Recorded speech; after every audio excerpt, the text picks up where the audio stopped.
watch it! You watch it!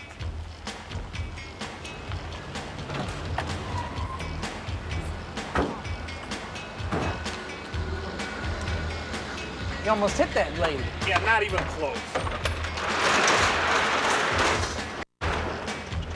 Wait a minute, this time you're supposed to be up here, I'm supposed to be down there. What's the difference? The difference is the guy up here works, the guy down there doesn't. How'd I ever get stuck with a clown like you? Stuck with me?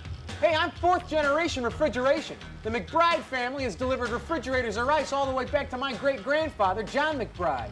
Yeah, it sounds like your family's really making some progress. Hey, my great-grandfather knew everyone there was to know in this town. He was respected. He owned this town. If you want something done in the 1890s, McBride was who you saw. You know, Sullivan, you need a long vacation.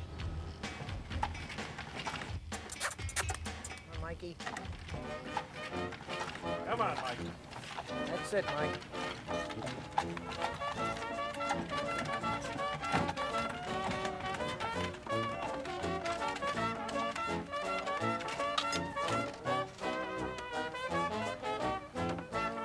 Oh, hello there.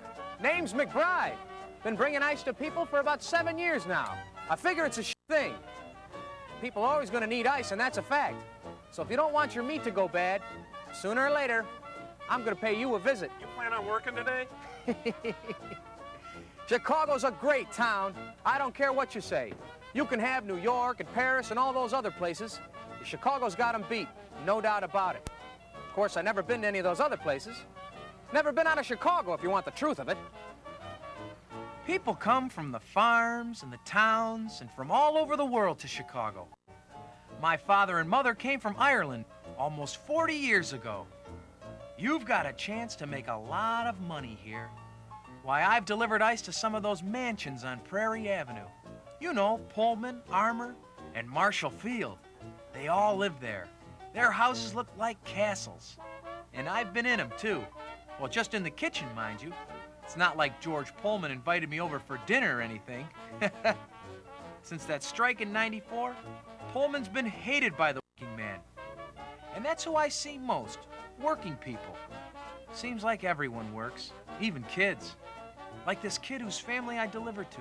Frankie Cortello's the kid's name. Young Frankie speaks English, which the old man don't. So even though he's only 10 years old, it's easier for him to get a job. And then there's this maid I met, Mary Cassidy. She came to Chicago from Ireland because there's something about the bright lights and thrill of this. Plus, she got here during the World's Fair. Never seen anything like all those lights and buildings.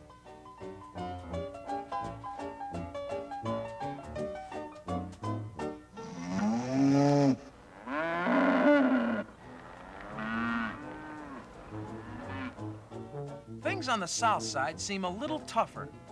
Joe Walewski's a meat trimmer in the stockyards. Before that, he had a job where he stood ankle deep in cow's blood. And then there's John Edwards, this laborer. Makes about $7 a week, but his parents were slaves. And Otto Link, a German woodcarver I delivered to when I worked the north side. Makes $16 a week, but he's got a craft. He learned it when he still lived in Germany.